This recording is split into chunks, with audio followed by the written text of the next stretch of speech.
Hey everyone, and welcome to another edition of Shooting the Breeze. As usual, I am your friendly neighborhood soda, and as always, joined by my good friend Ben Big Fudge Rainer.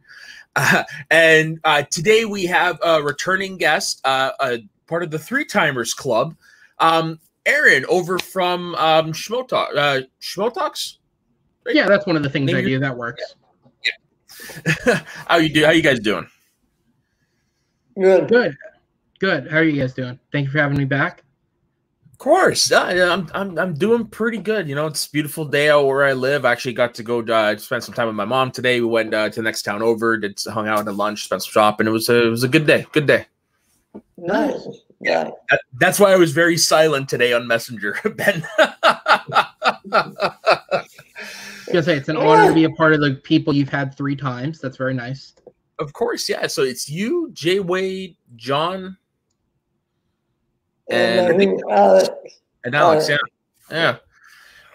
But anyways, the crux of the show is we always let the guests choose the topic, and actually, this sounds like it's going to be an interesting topic. So, Aaron, if you'd like to introduce it, please. Yeah, so I'll give you guys kind of the same preface that I came up with before we came on here.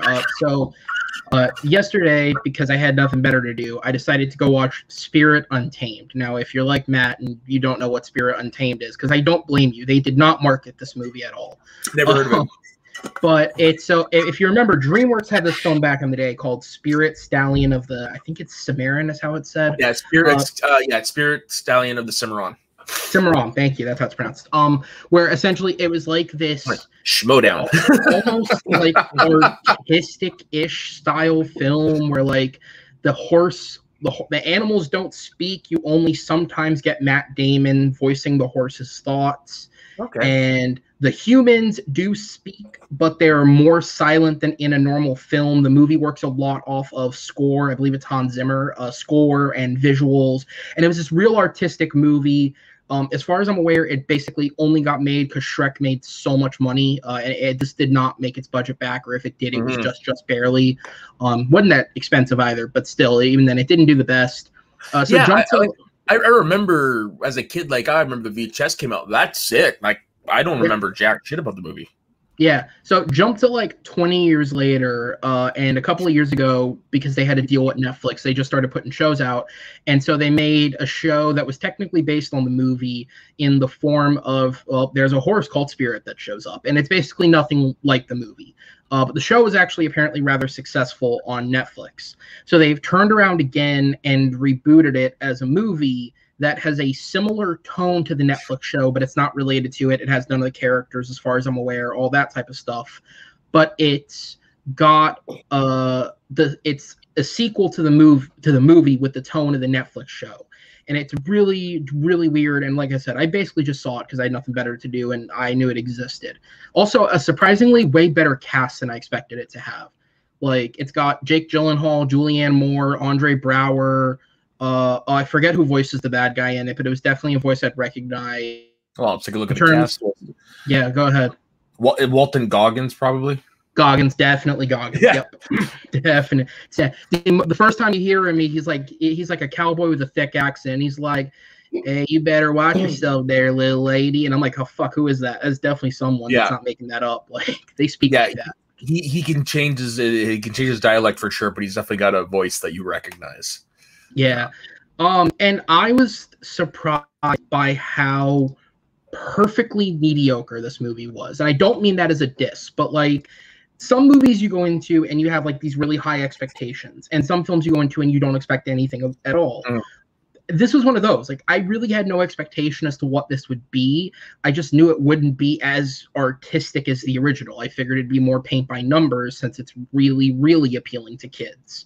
And I was surprised by like how decent it was. Like it, you know, out of 10, I gave it a 6.5, but like it's well animated. It is heartfelt at times. The acting, like the voice acting in it, especially between Jake Gyllenhaal and Julianne Moore, who are, you know, have multiple like one-on-one conversations about how the lead girl should be raised because her mother died when she was very young. And so it's an aunt and a father discussing like what's best for her. I was surprised by like how much they were really putting into this. And again, it's not a perfect film, but like especially if you have kids or if you tend to enjoy like animated films more, whatever age you are, if you're just someone who drifts to animated films, I was genuinely surprised by like how good it was at points, even if it's not a perfect film. And so that was kind of what I came up with for the topic, which was what's a film you've seen that whether it was like you had no expectations or you expected it to be bad, that you were surprised by how decent it was. It doesn't have to be a 10 out of 10 film, but just it was good and you enjoyed parts of it and you didn't even maybe expect that or know you would get that. Well, basically with me with like that, like I don't really hate movies or anything like that, but I mean, if I go in a movie and it doesn't if I don't like it, it's like whatever. So I don't really have any expectations when I go in the movies, but I have come across several that, you know, have just shown up in like a bin or whatever, or, you know, they got released with zero fanfare. And there's two of them that come to mind. Funny enough, both starring Adam Driver. One is called This Is Where I Leave You. It's a movie. Yeah. You've heard of it? Yeah. It's yeah. Good movie. I'd heard nothing about it. I just saw something on it. I'm like, checked it out, rented it, really loved it. That's got an all-star cast. You've got Jason Bateman, you've got Tina Fey, you've got Jane Fonda, you've got Rose Byrne. Is Vera in that one? Sorry? Is Vera Farmiga in that, or am I misremembering? No, you might no. Okay. No, she's not in I definitely know what you're talking about. The Yeah. rest of them I knew, but yeah. Yeah, there's that one, and then the other one, it's got it's actually funny. The title, I don't know what the title is in the States, but I know it's different from what it is up here. The movie up here is called The F Word. It's got Daniel Radcliffe. Yes, we'll find it for you. Sorry?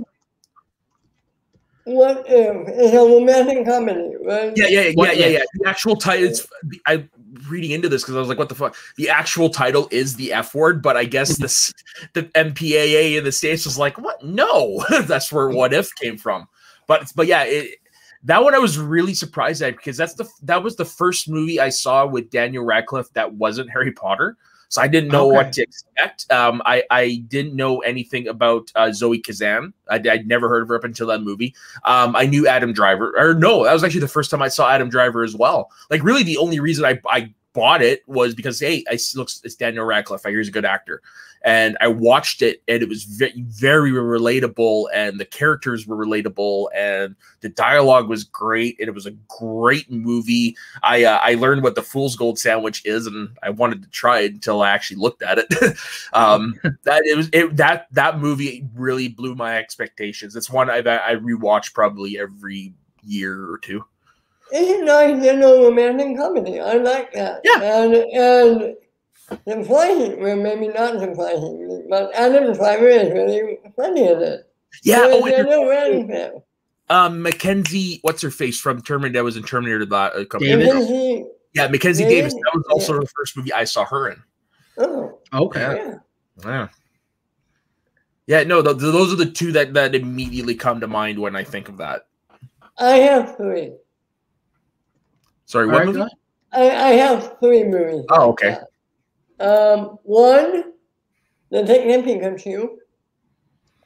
I went into it not knowing what to expect. It's not a great movie. Yeah. It's a fun movie, but oh no, sorry. I just got a message real quick, so just give me a slight chuckle. I'm sorry. I actually haven't seen Detective Pikachu, so just ignore me. That's actually that's a great example. That's a good one. I think I agree with you with Detective Pikachu. Yeah, I think that one, if you think about it, is more like a universal answer to that question because I don't think anybody anybody knew what to expect from that movie. Sonic the Hedgehog. I'm with you on that one too. Yeah. And Tag. Dude, yeah, you've picked two movies that I actually would agree with you on those. So what were the other ones? You said Sonic and Tag? Yeah. Okay, so Tag honestly hit about where I expected it. Every time I see like those big ensemble comedies where it's like, this is a comedy with a bunch of people who really aren't comedians, but it's a comedy, I'm always like, that'll probably be fine. Like, they're all good enough where it'll work, but they're not comedians, so it's not going to be over the top funny. And that was what it was for me. Like, it was good. It was certainly interesting. It was funny watching them. The funniest CG job since Henry Cavill's mustache was watching them try and animate Jeremy Renner's arms to move, because I knew it going in, and I was looking for it. Like, how well do they do? So did I on that. And honestly, I couldn't tell.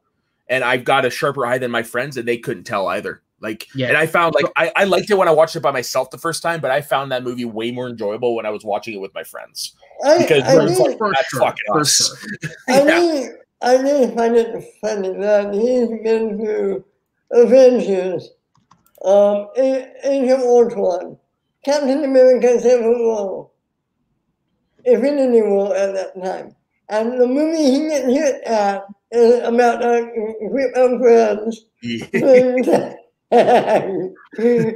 But yeah, I really do love Tag. That's one that is a fun, funny film. Like, every time I watch it, I never cease to laugh. Yeah, and so, well, I was going to say, sorry to cut you off, but I was going to say, so I can go through it if you want. We can use it to talk about some films, but I put together my own little list of, like, because since I've started actively watching and reviewing films in 2014, like, I have active scores for everything I've seen. Holy shit. Yeah, you're dedicated.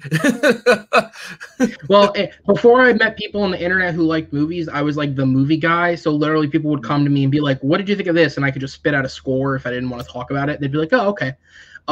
So it was easy. But so the list I put together, I forget. I'm pulling it up now. It has like 10 or 12 options on it, but Sonic was actually one of them, because that was one where I went. No, well, I was gonna say that was one where I went, wow, like the trailers didn't impress me.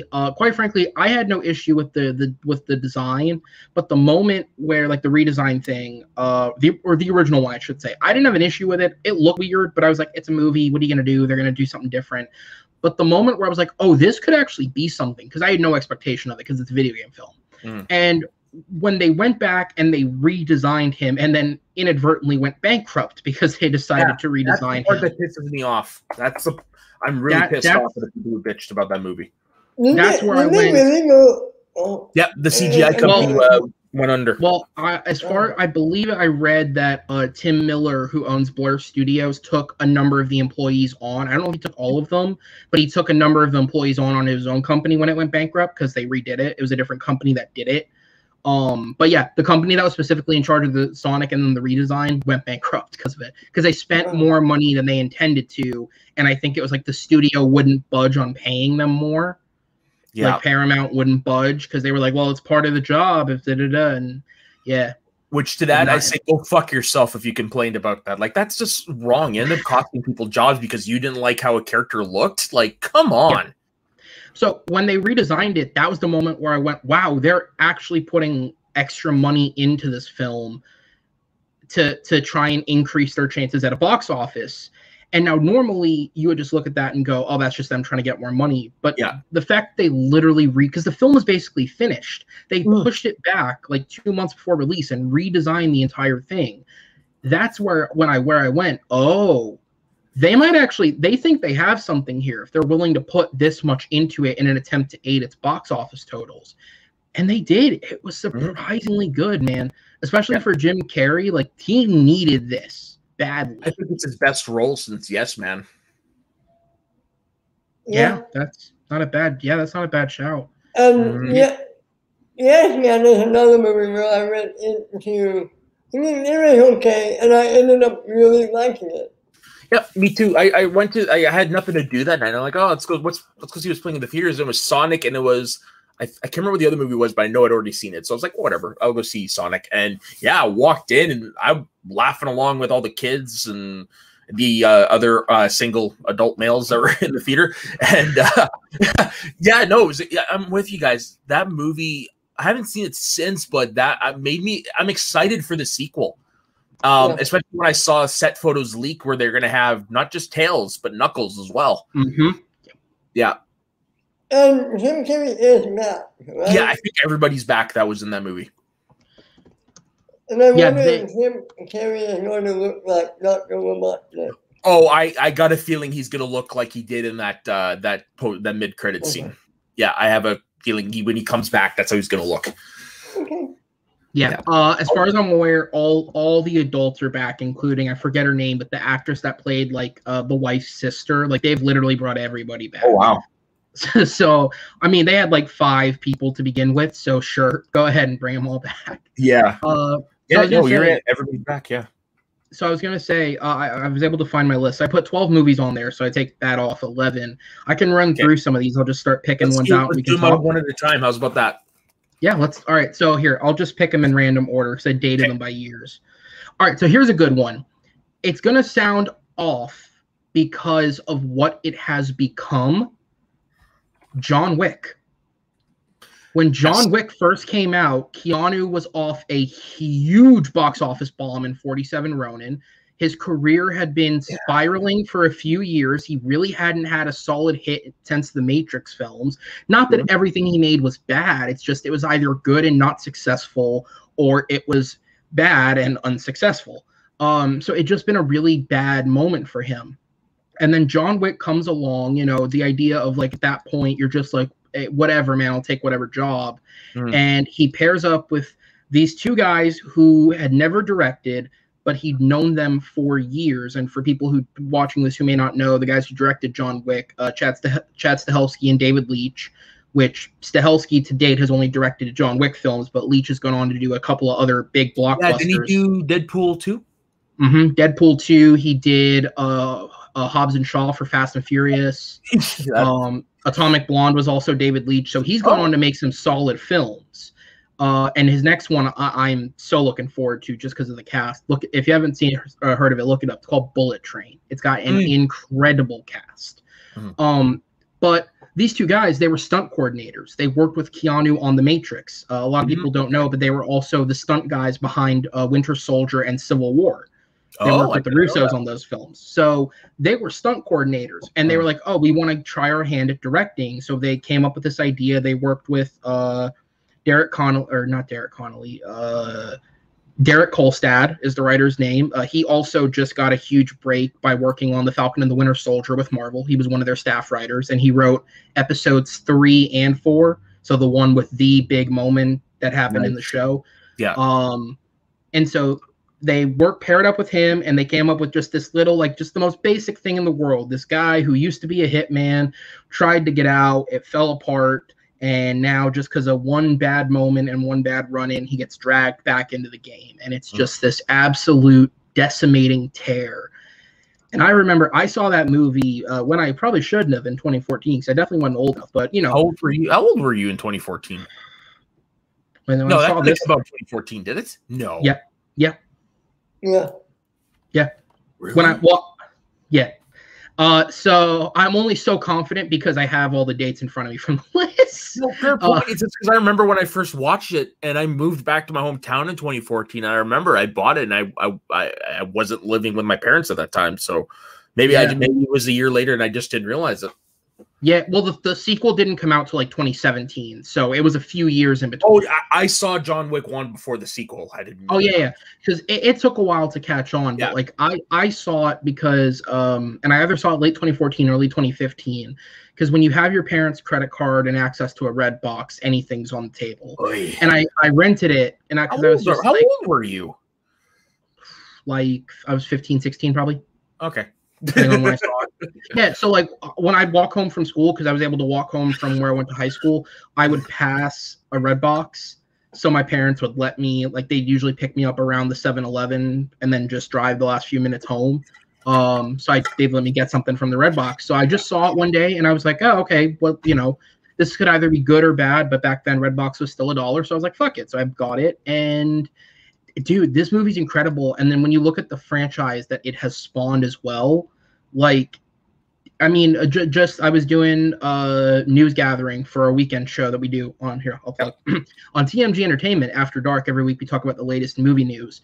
But one of the announcements this week was the cast for John Wick 4. They added a bunch of new cast members, and that includes the likes of fucking Donnie Yen and Bill Skarsgård from the It films. Like, they're pulling up-and-comers and A-listers and all these. Halle Berry was in the last one. Like, they are pulling names into this thing. Yeah.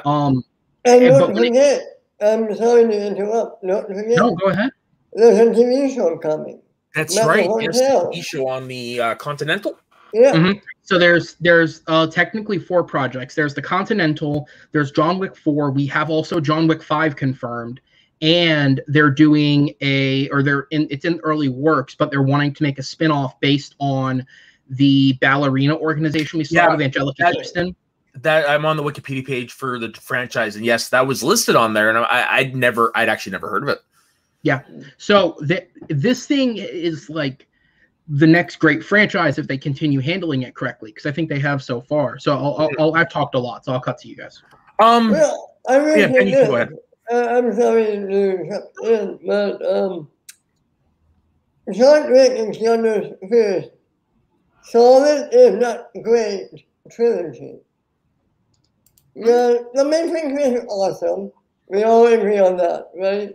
Matrix was awesome. Not my favorite movie, but yeah, I agree. It's worthy of the praise. Number 2, it's not down, but it's still okay.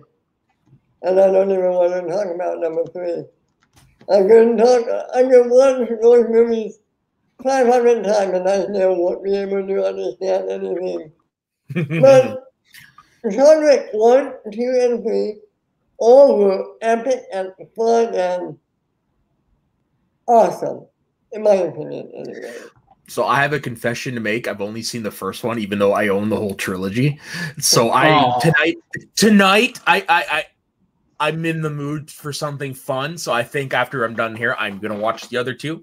One of them is in front of me. I'm not gonna spoil anything, but without any context, I'm gonna throw out 2 things, one from each sequel that I hope will entice you to watch. Okay. In the sequel, the second one, you go through the Roman equivalent of the catacombs, like the sewer system they have, like their big ass sewer system they have. You go through that. And in the third one, he uses a horse to kill. Yes. All right, I'm sold. You're talking about John Wick? Yeah. Yeah. I thought you were talking about the Matrix. No, I've seen those. Unfortunately, I have seen 2 and 3 of that one. No, I was gonna say the way I came to John Wick was when you go to Walmart at Boxing Day, Boxing Day is a thing up here in Canada, but December 26th, yeah, December 26th. It's like our Black Friday, even though we do have a Black Friday Day also. But anywho, no, you go there on a Boxing Day, they have a whole bunch of like movies that are like, $8, $5, whatever. And that's where I saw John Wick. Like I'd heard of John Wick. I hadn't heard anything about the movie, but I had heard a little bit of word of mouth. So I picked it up for like $8 and I got home and I popped it in and like an hour, like the movie breezed so fast. Like before I knew it was over, it was like, dude. So I invited my friends over. I was like, you guys got to see this. And yeah. But I don't know why I haven't sat down and watched the other 2 yet. But that's going to be remedied tonight for sure. Yeah. And then Keanu was just announced as a voice in Super Pets. Yep. So that's interesting. Let me pull another one out and spend less time setting it up, because that was too long. That was too long for me. And I think I'm the only person who can actually stand my voice for that long. So, all right. So here's another fun one. I'll stick with action. 2019's Cold Pursuit. Liam Neeson action films at this point are a parody in and of themselves. He's made about 20 of them. Like literally, I mean, in COVID alone, he's had 3, if you count the one that's coming up on Netflix, The Ice Road. Right.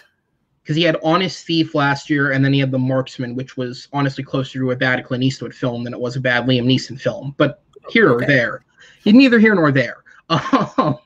The point being, like, it's become its own kind of genre itself, where like people make jokes, and it's like you can see the films that have been influenced by the likes of like Taken when you look at action films in the early 2010s. Cold Pursuit was one that I watched, and I went into it thinking, okay, this is going to be another one of those. It'll be like The Commuter or Nonstop, but instead of a vehicle being the token, it's, I don't know, snow. Maybe he drives a snowplow. Like, what's the bit here? So this movie is a remake of, I believe it's a a Dutch. It's either a Dutch or Danish film. It's a remake of a foreign film. Norwegian. Thank you. Norwegian. Okay, it was one of them, but it's a remake of one of those films. And dude, this movie is so fucking funny. Like, it's got a sick, twisted sense of humor that none of his other films have, and it is legitimately enjoyable. Like, because basically, to give the basic plot of the film, I don't know, have both of you seen it? I know, Matt, you're looking like you haven't. Okay, no, actually, I haven't. Which is weird because you think a premise like that would be a Canadian's wet dream, but because snow up here. No, unfortunately, I haven't seen it. It's just the reason I knew Norwegians because actually I just happen to have the Wikipedia page up. Oh, perfect. Yeah. So to kind of sell you on what it's about, and we have computers in front of us, might as well. To sell you what it's about, basically, Liam Neeson's son gets caught up in some bad stuff and is killed by like the equivalent of the mafia. I forget where it's set. It's either in Canada or Alaska, or it's one of those. Colorado. Colorado. Okay, so not that high up north. No. But anyways, it's definitely snowy. And so he's like just a street cleaner. Like that's where the snowplow comes from. He's just a street cleaner. But his son gets caught up with like the mafia in that area and gets murdered. And Liam Neeson just goes on this psychotic rampage, basically trying to find out who killed his son. It's almost like watching Taken, where it's like he's got that same drive of like, you messed with my family, I'm going to hurt you. Yeah. But instead of being like super mega serious and I have a certain set of skills and everything else that comes with Taken, he's just like it's Taken mixed with the Zamboni scene from Deadpool, where he's like about to kill this man and he's like sickly laughing, like, you're gonna die with a Zamboni. Like, Liam Neeson brings that much glee into every scene, no matter what he's doing. And it is more entertaining to watch than I would say anything he's made in that genre in the last 10 years. That's good to hear, because honestly, you hear it, it's like, okay, who got high? Matt, it sounds like it was made for you. Pretty much, yeah. It's one of those. It's just one that just kind of slipped through the cracks. Yeah, it almost did for me too. I literally only saw it because when I worked at the theater, one of my friends who was there is just a sucker for any type of action movie. Most of the ones I ended up getting brought into with him were not that great. Like, I don't know if anyone remembers Sleepless with Jamie Foxx, where it's like he's like hunting some people through LA and I don't know, he doesn't sleep and he gets tired or some shit. It's not good, but most of them are like that. But this one was surprisingly entertaining. All right, let me try and go for something more commercial that you guys may have seen. Okay, actually, this one was referenced earlier, so I'll go here. Terminator Dark Fate. Yes. I had, and to be fair, I gave it like a 6.5 out of 10. It's not perfect, but considering I think 1 is brilliant, I think 2 is like a perfect masterpiece. 3 is fine at best, not even a little less than that. Sequel. It's a serviceable sequel. Yeah, it's fine, but it's a huge drop off. 4 gets a bit of a pass from me compared to the others, only because it's at least different. Like, I think quality-wise, it's probably around a 5, but I like it a little more, like a 4 or 5, but I like it a little more only because it's the only one that's different. But what we got was 2 was brilliant, and then 3 and Genesis were just bad attempts at remaking 2 again. And so with Dark Fate, when I saw the trailers and I saw the point of what they were doing, I was like, cool, so we're getting another sequel that's just an attempt to remake 2 again. It is. Let's put cards on the table. It is still attempting to remake Terminator 2. But it is way better than I thought it would be. Mackenzie Davis, I think, was a great addition.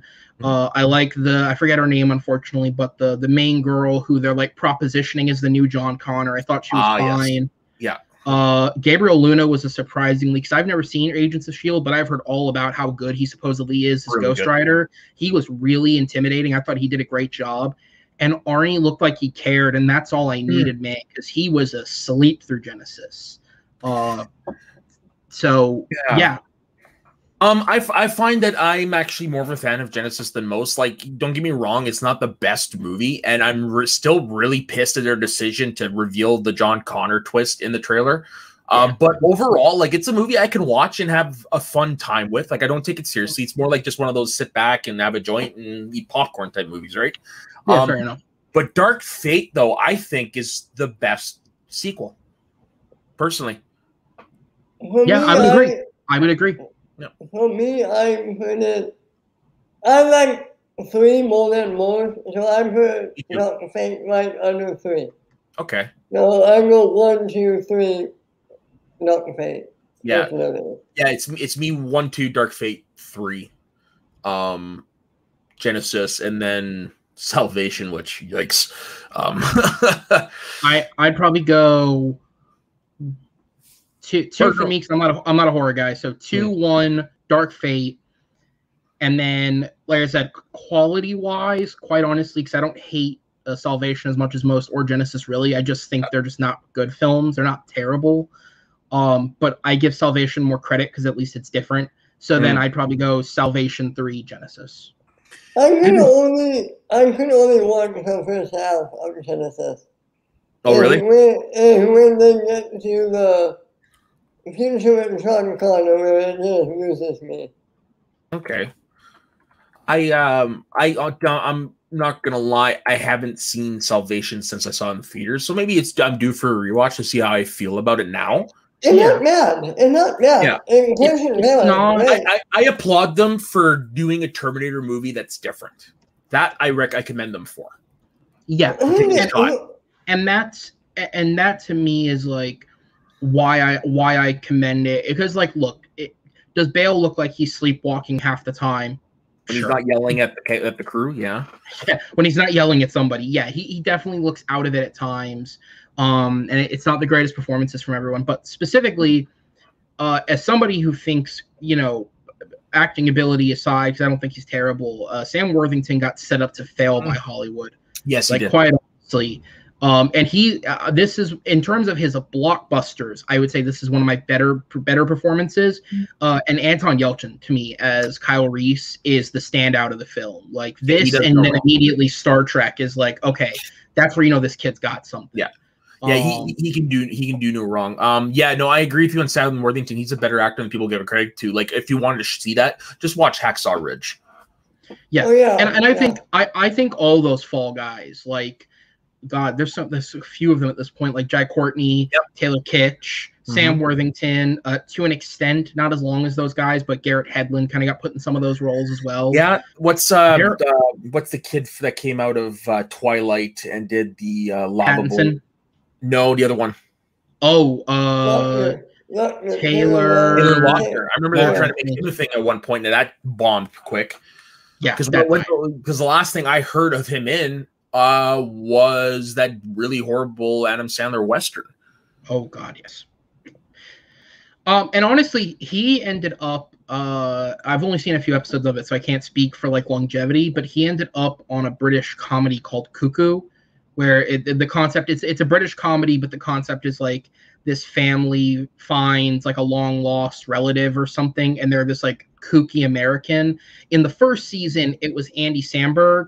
But before they went to film the second season, because of other commitments that were like prearranged, Samberg had to back out, and so they decided to replace him with Taylor Lautner, who is Samberg's son that he just had at a really, really young age, and it's like a whole thing that they use for a bit. And honestly, in like a comedy series that's not like Adam Sandler shit slapstick, he was pretty solid. Weird to see Adam Sandberg in a British BBC thing. Andy Samberg. Andy Samberg, yeah. And funny enough, Helen Baxendale, who played none other than Emily in Friends, is in the show too. Is she? Oh yeah. Yeah. I'm looking at the thing on Wikipedia right now. Yeah. Surprisingly good show. I don't know if it's still on Netflix, but I know it was at one point. So surprisingly funny show. But yeah, like Dark Fate, I was just expecting another bland attempt at Terminator 2, but I thought they did bring something a little more to this one, which was nice.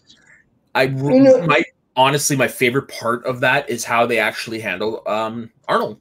How he's now he's got all these things, but he's a family man now, and he's got people to look after. I like that because it shows that these robots are capable of change and emotions and Yeah. What did you guys think of the opening of that movie? Untamed. Trying to remember the how did the opening go again? Sean Connery? Where he died? Yeah. Yeah, that was weird, but I'm like, okay, we've got nothing tying us to those movies anymore other than her. So let's see where this goes. Okay. So Okay, I was like 5 minutes late to the start of my film, so I completely missed that part. But one of my friends caught me up afterwards, like after the movie. I was like, "Hey, what I missed in the first 5 minutes?" And he was like, "Doesn't really." He's like, he was like, "I don't know if you caught it by like the movie, but they go back in time and kill John Connor." And I was like, "Oh, so they showed that? I just assumed it happened." And they were just because they freely discuss it throughout the film. So at some point, I was like, "Oh, so someone killed John? Cool." And then Arnie shows up, and I was like, "Oh, he killed John. Okay, cool." But I was like, oh, so they show it too. Okay, well that makes sense.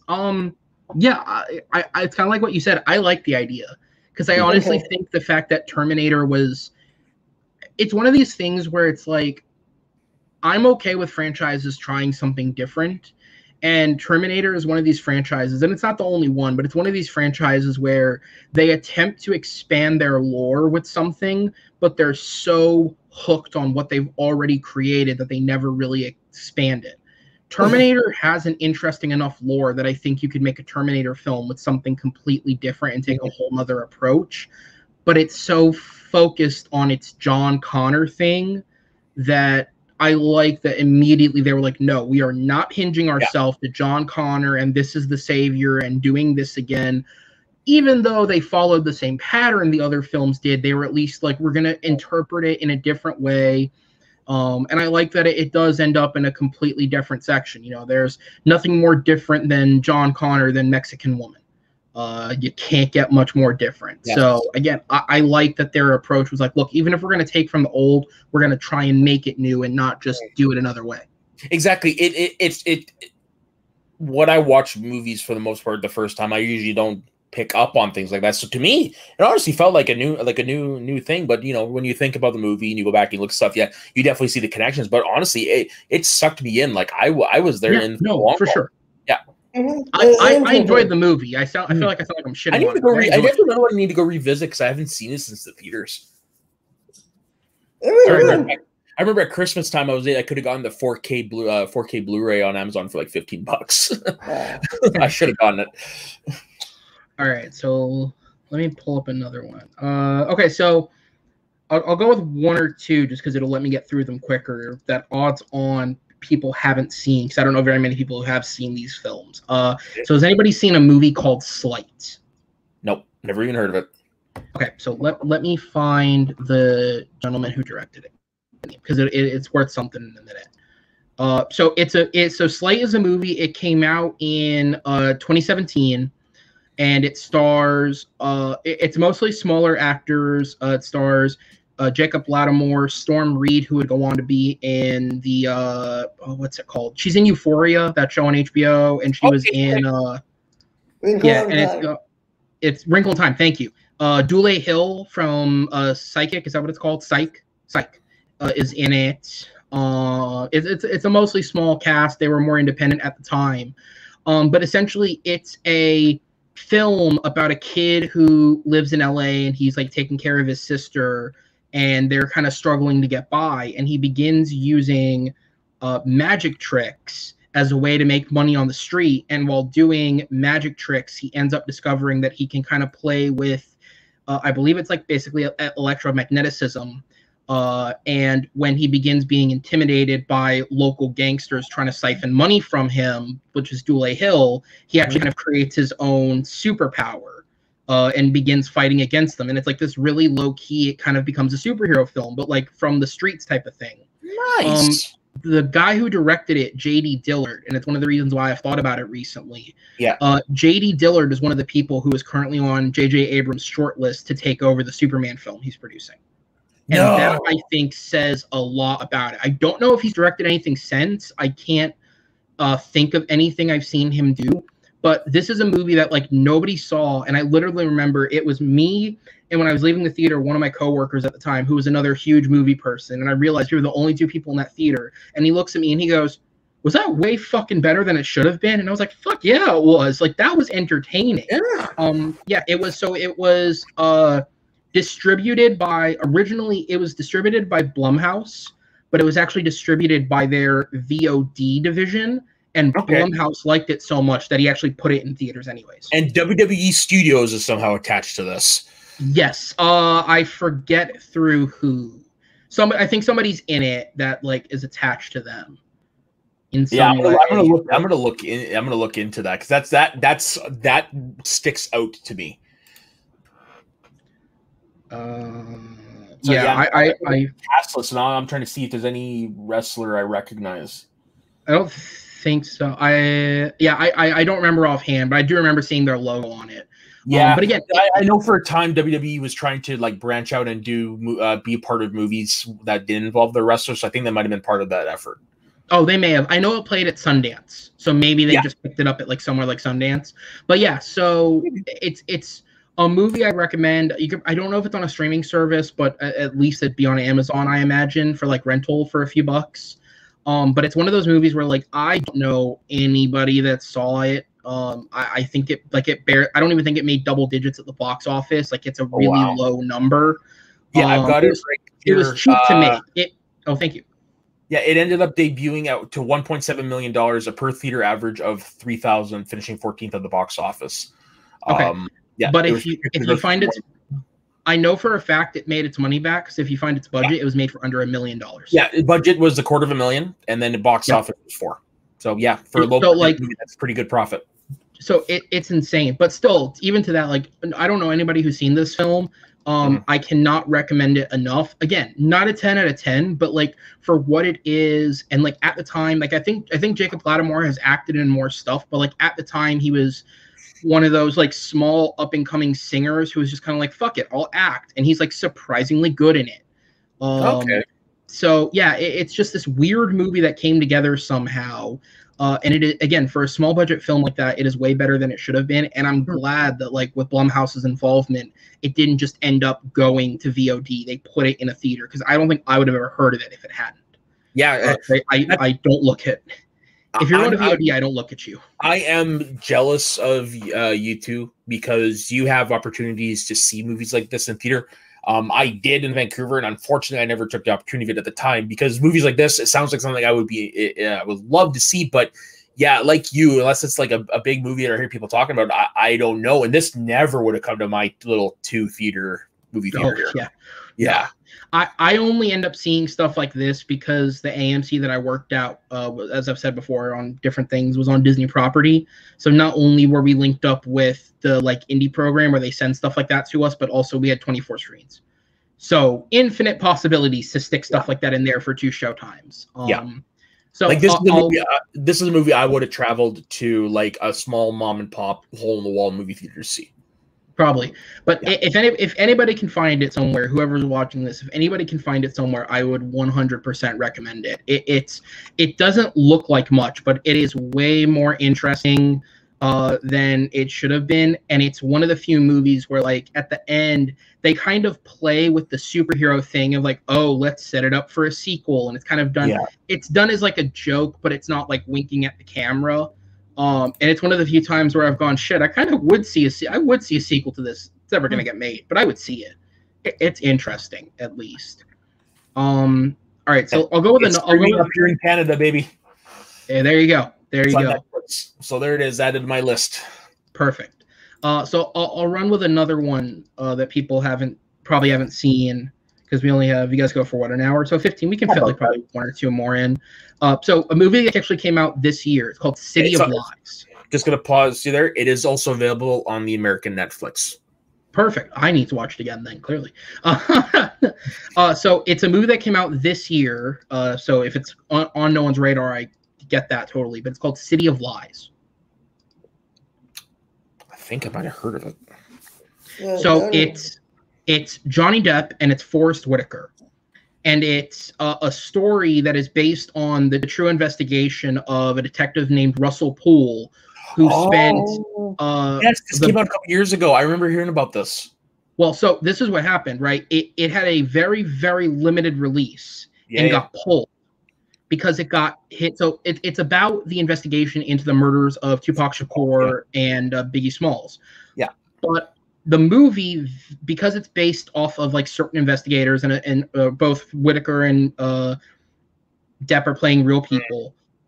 It's based off their actual investigation, which very, very highly implicated that the police were responsible for the death of Tupac Shakur and Biggie Smalls. Oh. So when this movie was kind of more public and released and started doing marketing and was hitting like small theaters, it got hit with a series of lawsuits that related to essentially it broiled down to the lawsuits were about lack of filming permits for certain places where they filmed, like out in LA. But when they started investigating the suits, all of the suits traced back to a court, like a law firm. That's the word. A law firm that was often connected to cases that involved the LAPD. And so at least the producers of the film very much believed that like the LAPD had something to do with the suits going in. Because again, the last thing you want is a film out that's implicating that you might have had a part to play in the death of two. Joey, this is what Wikipedia says on that. It says, in August 2018, the film was pulled from the schedule, reportedly due to an ongoing lawsuit involving Depp and the film's location manager. No replacement date was announced. On August 23rd, 2018, the Daily Beast reported that Depp's legal troubles was used as a scapegoat. It suggested that the LAPD may have been trying to suppress the film in which it is negatively portrayed, or that there were other major players who did not want the film released. In July 2020, Adam Todd Brown argued that the film was suppressed so Valletta Wallace cannot reopen the Notorious B.I.G. murder case to sue the LAPD. And to cut in briefly there, this movie is so much on their side that Valletta Wallace shows up as herself in the film, playing his mother. Oh, really? Yes, she is in it for one scene, playing his mother, where it's the detective having a conversation with her. Oh. So that's how much they were behind. Like, the producers were behind. Like, this is what we believe is the truth. Yeah. So this movie essentially, and I'm probably cutting out some details here because a lot of it's hard to find. But essentially, at the start of the year, I believe it was Lionsgate, basically picked it up, paid off whatever leftover was left from the court, and put it in theaters.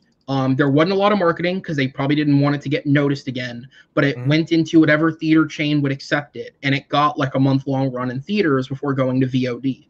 Again, it's a movie that nobody's seen, probably. But I do remember. I remember hearing about it when it came out because I remember Movie Talk was talking about it. I remember seeing the trailer. And they that was the other thing. They changed its title. Originally, it was based on the title of the book, which was Labyrinth, spelled L-A Brinth. They changed it to City of Lies. Yeah, to try and get away.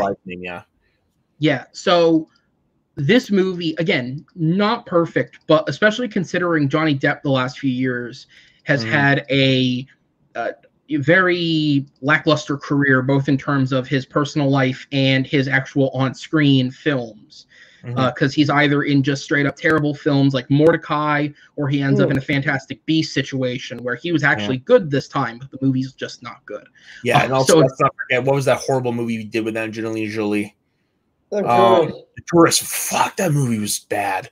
And the Pirates films haven't been good in 20 years. You know what? I actually argue that number 5 is underrated. I think it's better than people give it credit for. I really do. Fair enough. It's better than 4. Yeah. I'll say that much. 4 is definitely the bottom of the list, but 5 I think gets a lot of unjust cruelty.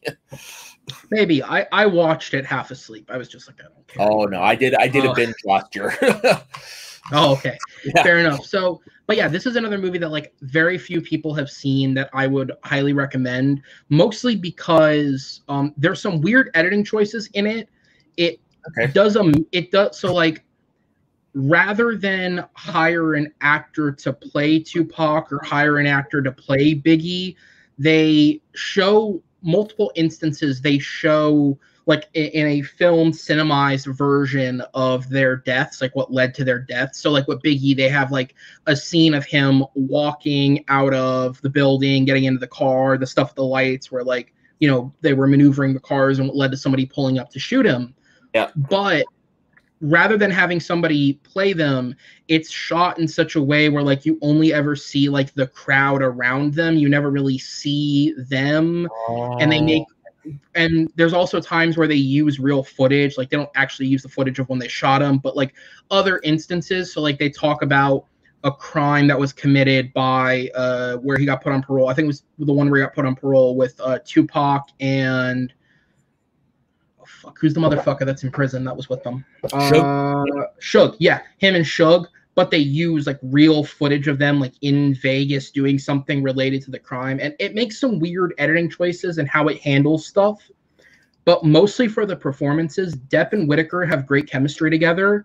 And they, with Depp playing obviously this washed up detective who's just been stuck on trying to solve this case for 20 years. He's since been fired from the LAPD for trying to indict them into this. And then Whitaker playing a reporter who's just sick of writing puff pieces. He wants to write something real. And so he links up with Depp and basically is like, tell me your story. I want to hear all of this and make my own conclusion about it. And then he begins helping him actually investigate and they go further into it. They have great based on a true story as well. Yeah, it is. It's based on a true story, a real book. Not the Tupac stuff. I'm talking the older. Apparently, it's based on the actual journalist who wrote the books, collaboration with Poole. Yeah. That's pretty funky. I like that. They changed his name in the movie. I will say that's one of the worst part of the movies. His name is like Jack Jackson or something. It's like really dumb. Jack for short is how he's credited on Wikipedia here. Yeah. In the movie, at one point they call him Jack Jackson, which is one of the dumbest things I've ever heard. But the performances alone make it interesting to watch. I remember hearing about it, seeing the trailer, being very excited, and then I totally forgot about it because nothing went away. Yeah, they wanted you to. I'm gonna have to look that up and rent it. Yeah, it was surprisingly solid. So let me see what's with the time left. What's worth bringing up? Let's do one more. Yeah. All right, so I'll go for this one here. So I'll just run off the other movies quick, and then I'll go with the one I want to talk about. So I put Storks on here. If anybody remembers what that is, I remember heard about it, never saw it. Again, it's not as good as like the Lego movies and stuff like that because it's the same company. It's not as good as that, but it's surprisingly solid. Good performance from Andy Samberg. The Maze Runner franchise as a whole, I think it's one of the most underrated, like of that young adult sector of franchises. What I've always said is it's never the best. Like the best Hunger Games movie is better than the best Maze Runner movie, but it's one of the few of those young adult franchises where all three are actually solid. Like there's no bad film. I was gonna say, is it a very consistent series? Mm-hmm. Yeah. Okay. And the trilogy was also that director's directorial debut. Oh. Yeah. So again, surprisingly solid. I think because we talked about it a couple weeks ago on After Dark, and the thing that I used to like sell somebody on what his talent is his only 3 films are those films. Those were his directorial debuts, like basically straight out of college. That guy has been selected by Matt Reeves personally to take over the Apes franchise. He'll be doing the next installment. Dude. So that's an honor in and of itself. I put Ted 2 on here. Ted 1 is great, but A Million Ways to Die in the West was fucking awful, so I didn't know what to expect with Ted 2. So I was glad it was at least A Million Ways. It's not the best movie, but it's got enough viewers like it's fine. Speaking of Ted, hold on. Did you see what came out today? I did. Yeah, because you sent it to me. With go ahead, Don. The new Ted prequel live action on Peacock, isn't it? Peacock. It's like what you said, a prequel to Ted? Yeah. It's like, do we really need that? Or you know what should be funny is if maybe it was when he was from when he was famous. That's when the time period takes place. I don't know. I think that actually might be kind of fun. Well, okay, everything like that, but I'm going to be look this up. Yeah, like in all honesty, I don't think we really need it, but I mean, yeah, it's worth checking out. But to be honest, Ted 2, it's not as good as the first, but it definitely has some solid comedic moments. Yeah. Ted 1 is a better movie, but I'm not harder than Ted 2. Okay, I don't think I've ever seen my now 70-year-old father laugh as hard as he did when we saw Ted in the theaters. And my dad hates The Simpsons. He hates Family Guy. He hates that type of humor. But he was pissing himself watching Ted so much so he went and bought it and watched it for like a week straight when he came back. Dude, when I saw the first Ted, and I'm somebody who thinks like the early seasons of Family Guy are good, but you can definitely see there is a fall off in quality with all those shows that go that long. There's a fall off in quality. Goddamn, Ted is like, just compared to the stuff they were doing on Family Guy at the time, it is so freshly written. Mm-hmm. Like, just every like, and that to me is the difference between that and like something like A Million Ways to Die in the West, where like it's not the worst thing I've ever seen, but like the moment where they lost me completely was where they spent like 4 minutes on a gag where, oh, it's a foreign group and their whole language is Mila Kunis, Mila Kunis, Mila Kunis, Mila Kunis, Mila Kunis. It's just fucking Mila Kunis over it. And I was like, really? Guys, come on. Ted was like original and fresh. In that one, you got the Thunder Buddy song. In this, we get Mila Kunis. Really? Like, all right. You lost me. And then the last one I put before I get to the one I wanted to bring up was SpongeBob Sponge Out of Water. Just because at that point, to me, SpongeBob, as somebody who doesn't even like SpongeBob as much as most people, the movie to me, the original movie to me is the pinnacle of that show. Like, that's the funniest it ever got. And I'm one of the people, I believe it should have ended after that movie, like the original creator wanted it to. It should have ended there, but it kept going and it got worse and worse and worse and worse. And by 2015, it was absolutely mind-numbing. So when they made a sequel, I went to it with some friends who were huge SpongeBob fans when they were a kid, and I was just there because I had no reason to say no, but I was like, I don't expect this to be good at all. And I was surprised by like, oh, this seems like they got, and I believe they did get some people back who worked on the show originally to come back and work on the film. And you can tell, like, it's just a totally fresh take on it compared to what the show is doing. So with the last few minutes, one I'll bring up, this movie is bang average. I give it a 6 out of 10. As a movie, it is absolutely nothing unassuming. But what it is it's one of the funniest movies I've seen since I've started going to the movies regularly. And I literally think just because I worked in a movie theater at the time, so there were times where I'd just go see something to see it. And I think I saw this movie like 4 or 5 times in theaters just because it was that funny despite not being a great film. Office Christmas Party. I want to see that. I still haven't seen it. Yeah, me too. The actual movie part of it.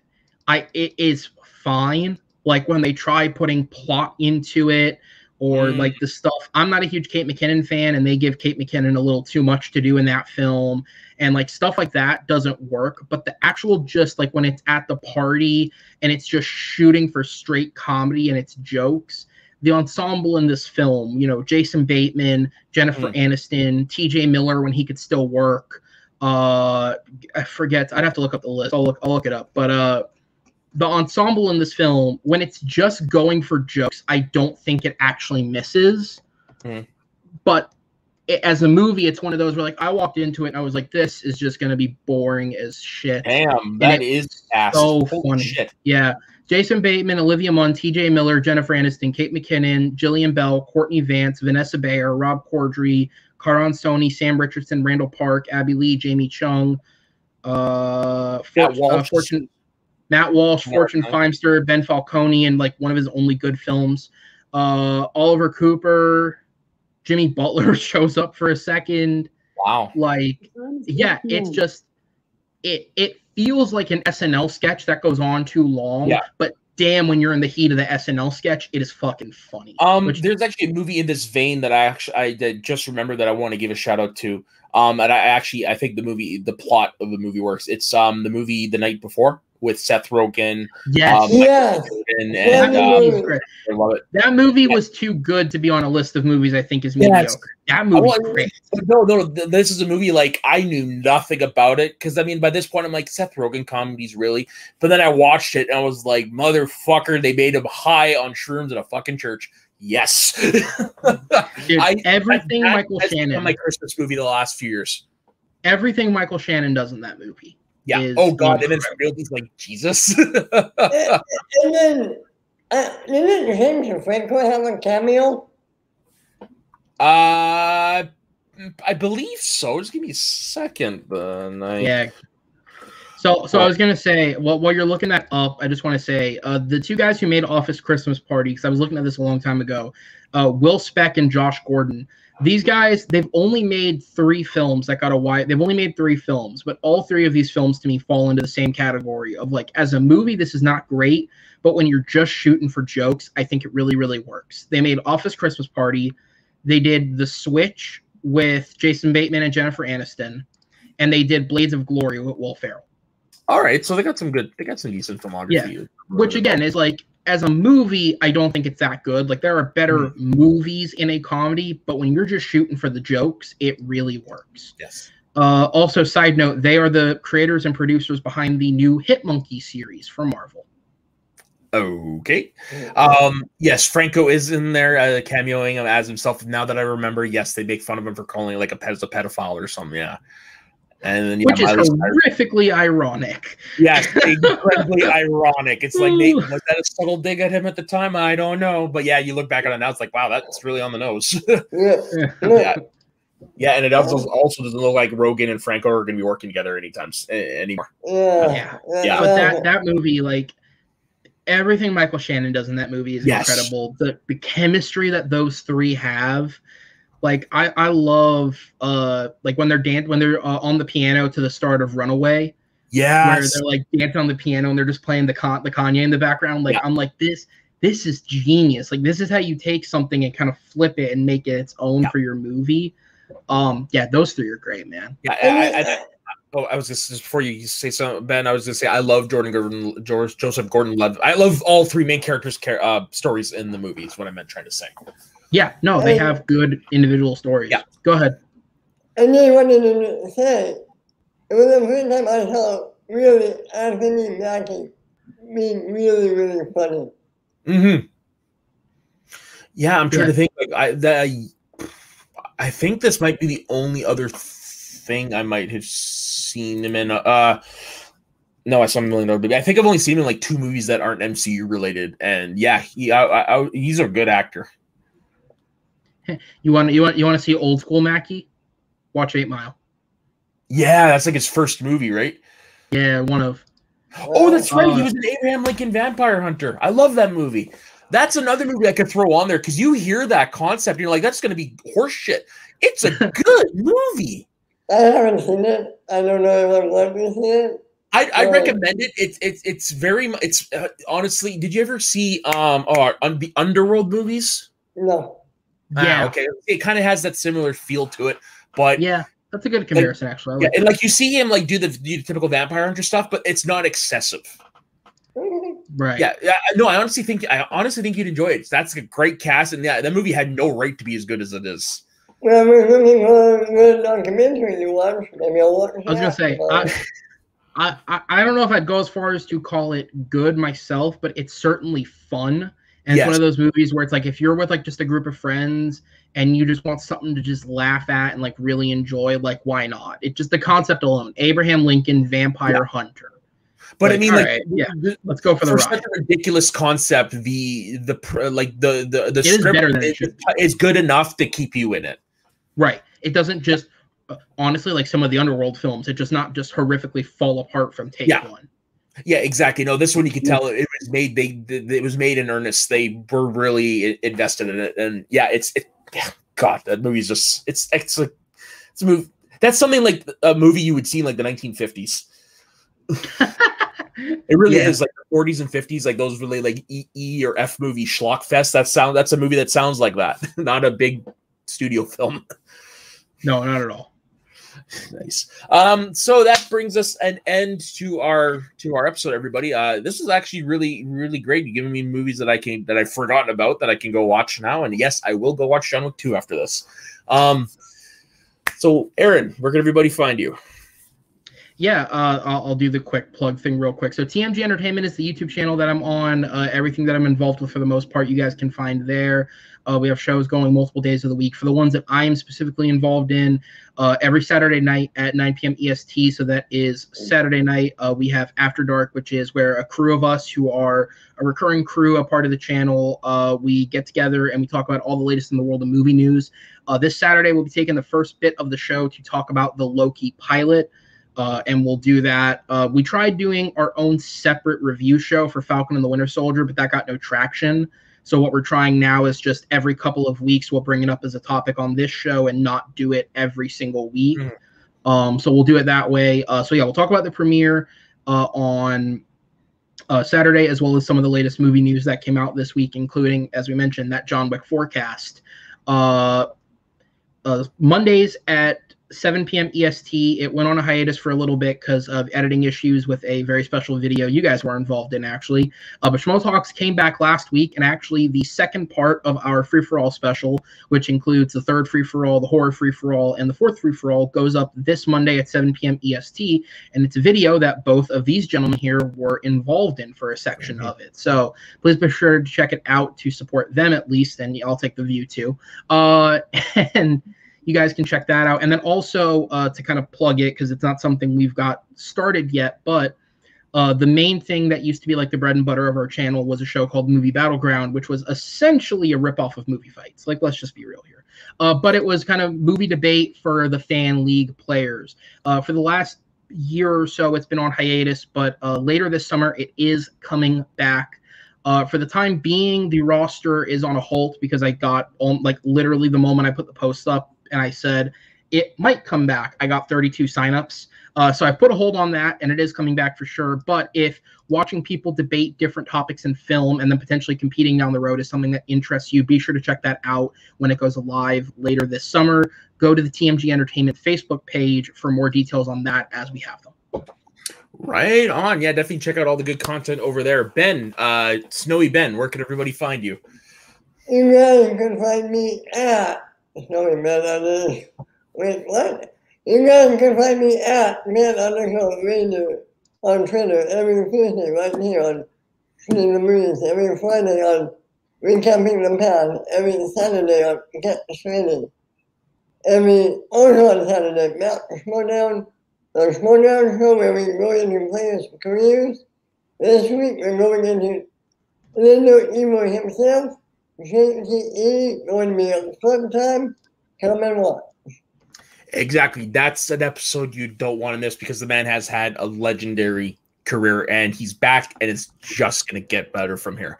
And as for myself, you can find me over where it says up here at soda_the_saxman on Instagram and Twitter. You can find me all over this wonderful channel on the shows that Ben has mentioned. You can also find me over on my other channel, Schmoes of the North, where every week we break down the matches that's going on in the Schmodown. We also have several other shows over there, like Let's Talk About Star Wars. Let's Taco about Star Wars because the host is named Taco. That's the show I produce over there. It's always a fun time. This week's episode, we're playing a game where basically you got to guess whether the alien is from Star Wars or it's from another or from somewhere else. So it's definitely be good. So just check that out. So Aaron, thank you very much for joining us. It was always a blast to have you on, and of course you're always more than welcome here. I was gonna say when you plugged it, I just remembered. Actually, this weekend I was actually invited on your guys' show, Schmodown North or Schmodown Night in Canada. So that's right. Yes, I did see that in the chat. So definitely, yeah, you could see Aaron make his debut over on that show over there. So yes, thank you very much, everybody, for joining us this evening, and we will see you next week on Shooting the Breeze. Stay sweaty, everybody, and smash cancer. Yes,